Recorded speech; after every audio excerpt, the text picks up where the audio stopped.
வணக்கம் ஃப்ரெண்ட்ஸ். நேற்று விஜயோட ரசிகர் அவங்கள பற்றி விபச்சாரின்னு சொன்னதுக்காக ஒருத்தனை திட்டி வீடியோ போட்டிருந்தோம். அதுக்கு ஒருத்தர் கமாண்ட் போட்டிருக்காரு, விஜய்க்கு கூட பொண்டாட்டியா இருக்கிறவங்க இருப்போம் அப்படின்னு சொன்னவங்க தேவடியாதாண்டா அப்படின்னு சொல்லி கமாண்ட் போட்டிருக்காரு. அந்த கமாண்டை படிச்சு பாருங்க. நான் என்ன கேட்குறேன், ஒரு விவசாயியா இருக்கிறவங்க, ஒரு பட்டிக்காட்டில் இருக்கிறவங்க, ஒரு டிரைவரா இருக்கிறவங்க, இல்லை கொத்தனார் வேலைக்கு போறவங்க, இல்லை பேக்கரி வேலைக்கு போறவங்க, ஒரு இந்த மாதிரி நார்மலான சின்ன வேலைக்கு போறவங்களே கட்டின பொண்டாட்டி விட்டு அடுத்தவங்கள பாக்குறாங்க. பொண்டாட்டி தெரியாம போய் பருத்து வர்றாங்க. எவனும் இங்க ஓய்க்கிற மாதிரி கிடையாது. சரியா?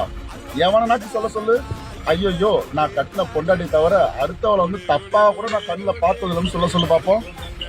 எவன்டா இங்க ஓய்க்கிற மாதிரி இருக்கிறீங்க? ஒரு தில்ல ஒருத்தின்ட்டு பார்த்துக்கிட்டே போய் படுத்துட்டு வரீங்க. ஓய்க்கிற குதி மாதிரி கமாண்ட் போடுறீங்களே. ஏன்டா அவர் எவ்வளவு பெரிய ஆளு, எத்தனை படம் நடிச்சிருக்காரு, அவர் எவ்வளவு பெரிய ஆளு.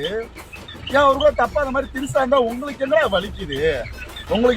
நான் கேட்கறேன். நீங்க ரொம்ப ஓய்க்கிடமா இல்ல மற்ற கட்சிக்காரங்க எல்லாமே கரெக்டா இருக்காங்களா? சொல்லு பாப்போம். ஓய்க்கிடக்காரன் இந்த மாதிரி கமாண்ட் போட்டுக்கிறா. ஏண்டா யாரோ ஒரு பெண்ணு சொல்லிச்சாமா, எங்களுக்கு புருஷன் முக்கியம் இல்ல, விஜய் தான் எங்களுக்கு முக்கியம் அப்படின்னு.